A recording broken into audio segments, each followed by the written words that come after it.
मध्य प्रदेश और केरल के बीच इन दिनों रिलीजियस कन्वर्जन को लेकर राजनीति गर्म है। वजह है पिछले महीने यानी अक्टूबर में केरल के एक क्रिश्चियन प्रिस्ट फादर जी गॉडविन की गिरफ्तारी, क्योंकि उन पर आरोप था कि वो आदिवासी इलाके में रहने वाले लोगों का धर्म परिवर्तन कराने की कोशिश कर रहे हैं। पुलिस के मुताबिक एक लोकल कंप्लेंट दर्ज की गई जिसमें बताया गया कि वो लालच देकर लोगों को धर्म बदलने पर मजबूर कर रहे हैं। हालांकि पुलिस अभी इस बात को साबित नहीं कर पाई है और सबूतों की कमी के चलते कोर्ट ने उन्हें बेल भी दे दी है। लेकिन इस कहानी में ट्विस्ट तब आया जब केरल के सीएम ने एमपी सीएम मोहन यादव को इस मामले में एक चिट्ठी लिखी। कहा गया कि फादर गॉडविन के साथ किसी तरह का हरासमेंट ना हो और पुलिस की तरफ से कोई मनमानी ना की जाए। ऐसे में सवाल उठता है कि आखिर केरल के सीएम को किसी दूसरे स्टेट की पुलिस इन्वेस्टिगेशन में दखल देने की जरूरत क्यों पड़ी?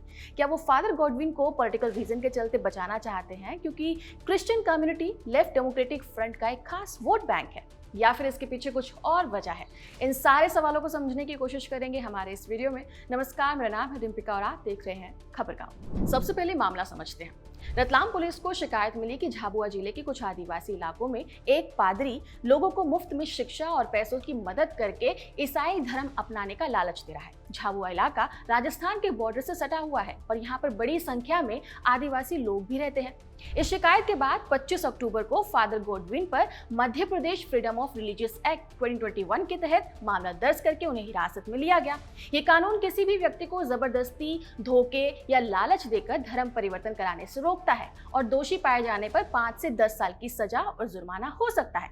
गिरफ्तारी के बाद पुलिस ने 2 दिन की रिमांड लेकर पूछताछ की और फिर उन्हें रतलाम जेल में भेज दिया गया। लेकिन दूसरी तरफ चर्च और फादर गॉडविन ने इन आरोपों को पूरी तरह से झूठा बताया और बेसलेस बताया। उनके हिसाब से फादर पिछले कई सालों से सिर्फ प्रेयर मीटिंग्स और समाज सेवा का काम कर रहे हैं, न कि किसी को धर्म बदलने के लिए मजबूर कर रहे हैं। फादर के खिलाफ ठोस सबूत और गवाह नहीं होने के चलते कोर्ट ने उन्हें जमानत दे दी।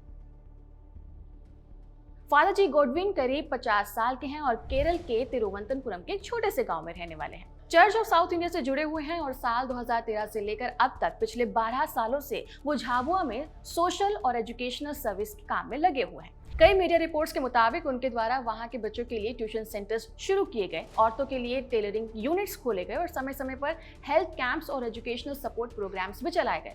लेकिन पुलिस को शिकायत में जो कहा गया था वो ये था कि यही ट्यूशन सेंटर्स और टेलरिंग यूनिट्स को पादरी ने कन्वर्जन टूल की तरह इस्तेमाल किया। हालांकि इससे पहले फादर के खिलाफ किसी भी तरह की कोई शिकायत सामने नहीं आई है और इसी वजह से कोर्ट में भी उन्हें दोषी ठहराना पुलिस के लिए मुश्किल रहा। बेल मिलने के तुरंत बाद केरल के मुख्यमंत्री ने एमपी के सीएम को एक चिट्ठी लिखी, जिसके बाद इस मामले में राजनीति का तड़का लग गया। विजयन ने एमपी के सीएम से रिक्वेस्ट की कि वो इस केस को देखें और ध्यान रखें कि उनके साथ किसी तरह का कोई हरासमेंट या गलत व्यवहार ना हो। रिपोर्ट्स की माने तो केरल सीएम की चिट्ठी के पीछे एक वजह मध्य प्रदेश का एंटी कन्वर्जन लॉ है। दरअसल वेस्ट बंगाल और केरल की कुछ पार्टीज ये मानती रही हैं कि anti conversion law religious freedom को प्रोटेक्ट नहीं करते, बल्कि उसे और कमजोर कर रहे होते हैं। संविधान का आर्टिकल 25 भी लोगों को धार्मिक अधिकार देता है, यानी कि अगर कोई व्यक्ति अपनी मर्जी से धर्म बदलना चाहता है तो राज्य को बीच में नहीं आना चाहिए। इस कानून के खिलाफ आवाज उठाने वालों का मानना है कि इसका इस्तेमाल माइनॉरिटी कम्युनिटीज को डराने और दबाने के लिए किया जा रहा है।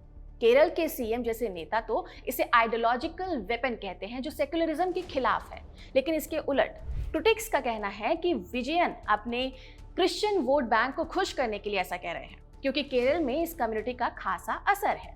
2011 के सेंसस ऑफ इंडिया के मुताबिक केरल की कुल 3.34 करोड़ पॉपुलेशन में से 18% से भी ज्यादा यानी कि लगभग 61.41 लाख लोग क्रिश्चियन हैं। 2021 के केरल असेंबली इलेक्शन में लेफ्ट डेमोक्रेटिक फ्रंट ने 45% वोट शेयर के साथ 140 में से 99 सीटें जीती, जिसमें क्रिश्चियन डोमिनेटेड एरियाज में उनका सपोर्ट 60 से 70% तक था। ऐसे ही 2024 के लोकसभा इलेक्शन में बीजेपी के सुरेश गोपी ने 37.8% वोट जीते, लेकिन ओवरऑल बीजेपी को सिर्फ 12 से 13% वोट मिले, क्योंकि क्रिश्चियंस ने एलडीएफ और यूडीएफ को सपोर्ट किया था, जिसे माना जा सकता है कि कम्युनिटी एलडीएफ का एक अच्छा वोट बैंक है। सच क्या है ये तो वक्त ही बताएगा, लेकिन एमपी के सीएम मोहन यादव की तरफ से अब तक इस लेटर पे कोई भी ऑफिशियल जवाब नहीं आया है। ध्यान देने वाली बात यह है कि एमपी सरकार एंटी कन्वर्जन लॉज को काफी गंभीरता से लेती है।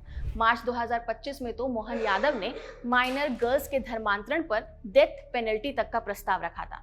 ऐसा करने के पीछे कई कारण थे। दरअसल मध्य प्रदेश में 2021 से लागू हुए एंटी कन्वर्जन लॉज के तहत अब तक 1283 मामले दर्ज हुए हैं, जिनमें से लगभग 150 से लेकर 200 लोगों को अरेस्ट किया गया है। इन पर आरोप था कि उन्होंने प्रेयर मीटिंग्स या चैरिटेबल एक्टिविटीज के थ्रू आदिवासी और दलित समुदायों को दूसरा धर्म यानी कि क्रिश्चियनिटी अपनाने के लिए मजबूर किया। हालांकि इन मामलों में कन्विक्शन बहुत कम हुए हैं, यानी इन मामलों में 58% लोगों की रिहाई हो चुकी है और अब तक सिर्फ 7 मामलों में ही सजा सुनाई गई है और बाकी मामलों को अभी ट्रायल पर छोड़ा गया है।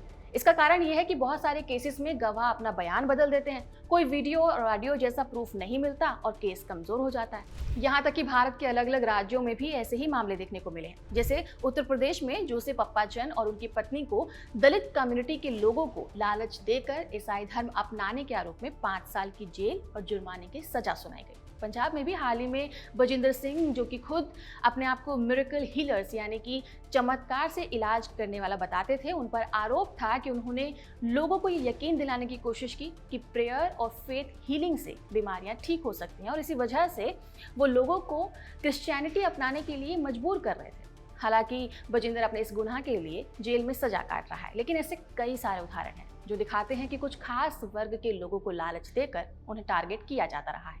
लेकिन फिलहाल Madhya Pradesh police father Godwin के केस में अपनी इन्वेस्टिगेशन कर रही है।